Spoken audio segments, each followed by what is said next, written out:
وسلم مالک و مختار ہیں۔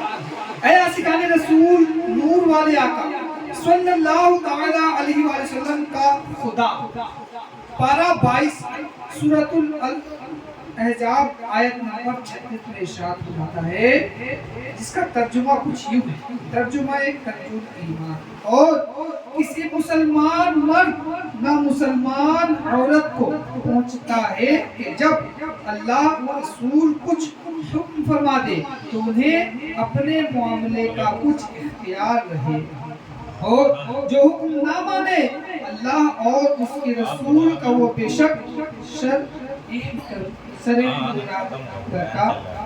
گمراہی بہکا۔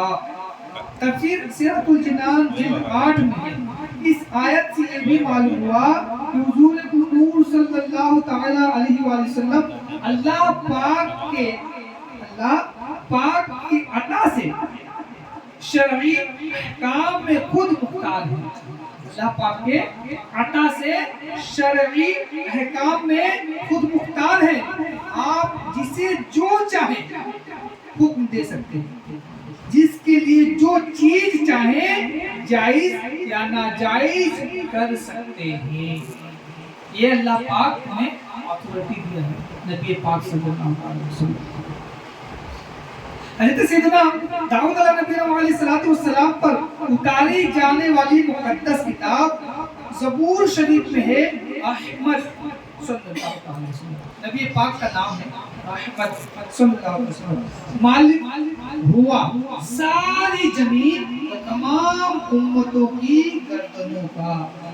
یہ نبی پاک کے آنے سے پہلے کے نبی ہیں، اس وقت ان کی کتاب میں یہ حکم ہو چکا ہے، آ چکا ہے کہ نبی پاک جو کیا ہے، مالک ہوا ساری زمین اور تمام امتوں، یعنی جتنی بھی امتیں آئیں، نبی پاک سے پہلے بھی جتنی امتیں آئیں ان کی بارے میں بتایا جا رہا ہے۔ ہم تو نبی پاک کی امت ہے اور آخری امت ہے، اس کے بعد کوئی نبی نہیں ہے، کوئی امت نہیں، امتوں کی گردنوں کا۔ اللہ اللہ شہ کونین جلالت تیری، فرض کیا عرض پہ جاری ہے حکومت تیری۔ سبحان اللہ، صلو علی الحبیب صلی اللہ علیہ محمد صلی اللہ علیہ وسلم۔ احکام حضور صلی اللہ علیہ وسلم کے سپرد ہیں۔ احکام جو بھی احکام ہے وہ حضور صلی اللہ علیہ وسلم کے سپرد ہے، وہ جو بول دے وہی شریعت ہے، جو بتاتے جو کرتے وہی شریعت ہے، ٹھیک ہے۔ تو یہ بتایا جا رہا، مفتی امجد علی اعظمی رحمۃ اللہ تعالی علیہ فرماتے ہیں، احکام شریعہ یعنی حلال و حرام کے احکام حضور صلی اللہ تعالی علیہ وسلم کے قبضے میں گرد گئے، قبضے میں کر لیے گئے ہیں۔ جس پر جو چاہے حرام فرما دے اور جس کے لیے جو چاہے حلال کر دیں، اور جو فرض چاہے معاف فرما دیں۔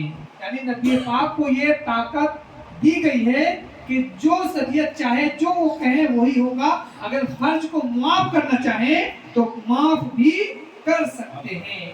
کتنی پیاری بات ہے، ہم بڑے خوش نصیب ہیں کہ ہم اس نبی کی امت ہے جس کے ہاتھ میں شریعت کا قانون دیا گیا ہے۔ وہ چاہے تو معاف فرما دے اور معاف کروا دے، اور شفاعت بھی کرانے والے وہی ہیں سب سے پہلے، آگے اس کے بارے میں سنیں گے۔ علامہ زرقانی رحمۃ اللہ تعالی علیہ فرماتے ہیں، اللہ پاک نے دنیا و آخرت کی تمام زمینوں کا حضور صلی اللہ تعالی وسلم کو مالک کر دیا۔ حضور اکرم صلی اللہ تعالی علیہ وسلم جنت کی زمین سے جتنی چاہے جسے چاہے جاگیر بخشے، تو دنیا کی زمین کا کیا دکھے۔ جب جنت کی زمین کا جاگیر بنا دیا گیا نبی پاک کو، تو دنیا کی زمین کی کیا کہنا۔ رحمت عالم صلی اللہ تعالی علیہ وسلم کا اختیارات کے متعلق 2 حدیث عرض کرتا ہوں۔ نمبر 1، صحیح مسلم شریف کی حدیث میں ہے، اللہ پاک کے پیارے نبی صلی اللہ علیہ وآلہ وسلم نے خطبہ پڑھا۔ کیا کیا؟ خطبہ پڑھا اور فرمایا، اے لوگو، تم پر حج فرض کیا گیا، لہذا حج کرو۔ ایک شخص نے عرض کی، کیا ہر سال یا رسول اللہ صلی اللہ تعالی علیہ وسلم؟ حضور صلی اللہ تعالی وسلم خاموش رہے. حضور صلی اللہ علیہ وسلم خاموش رہے. انہوں نے 3 بار یہ پوچھا. ارشاد فرمایا اگر میں ہاں کہہ دیتا تو تم پر واجب ہو جاتا اور تم سے نہ ہو سکتا. یعنی جو سوال کیا گیا تھا کہ کیا ہر سال ہم پہ حج فرض ہے، تو اگر نبی پاک فرما رہے کہ اگر میں خاموش نہ رہتا، اگر میں ہاں کہہ دیتا تو واقعی ہر سال تم پر حج فرض ہو جاتا.